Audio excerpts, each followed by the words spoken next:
Well, for the past couple of days, we've revealed the results of a new Talk Business and Politics and Hendrix College poll conducted earlier this month, focusing on how Arkansans would vote right now on the upcoming election. So far, we've looked at the race for governor and U.S. Senate, but tonight, we're putting the spotlight on Arkansas's 2nd congressional district. So Talk Business and Politics host Roby Brock joining us in studio now. And Roby, I just want to get this right. The question posed in this poll: if the election for Congress in the 2nd district, congressional district, was being held today, which candidate would you vote for?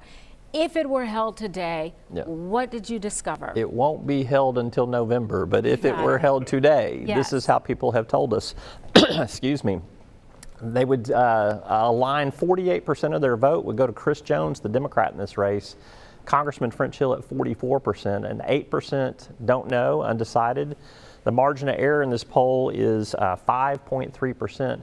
But this is a big survey. This is 1,112 voters in just the 2nd congressional district. You'll remember our statewide survey was over 1,200 voters. So these are big sample sizes for surveys. So let me ask you this. How many of them are likely voters? I'm sorry. How surprised are you at the results, especially when you consider that the district itself had been redrawn favorably for Republicans? Yeah, I'm surprised by these results right here, that it's as competitive as it is, because it is a much more Republican district than it was when redistricting took place. But again, when you look inside the numbers here and you see the different attitudes of independent voters. That's the swing vote here. That's really what's happening. Republicans are, 90% with French Hill. Democrats are 90% with Chris Jones.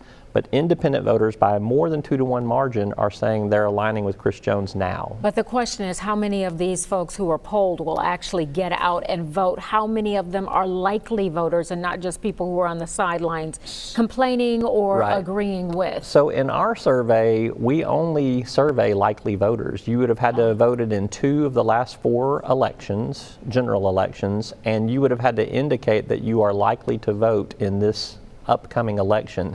And I think it's 96% say they're definitely going to vote, and about 4% said they're likely to vote. So if you didn't say you're going to vote, we don't even count your response. And what's interesting is this is a different sample than what we were talking about the previous days with the governor and the U.S. Senate race. But the results are similar. What does that tell you? That tells me I have a lot more confidence in the numbers that we're seeing, because it's 2 different surveys, So everybody that might complain about, well, that's just an outlier, that's one survey. These are 2 different surveys of 2 different samples of likely voters, and they're telling us pretty much the same thing. We're not happy about where things are with the economy. We've run out of time, but you're getting pushback about this, and you stand by the polling. You got to stand by your data. You got to stand by your methodology. I've been doing this for since 2009.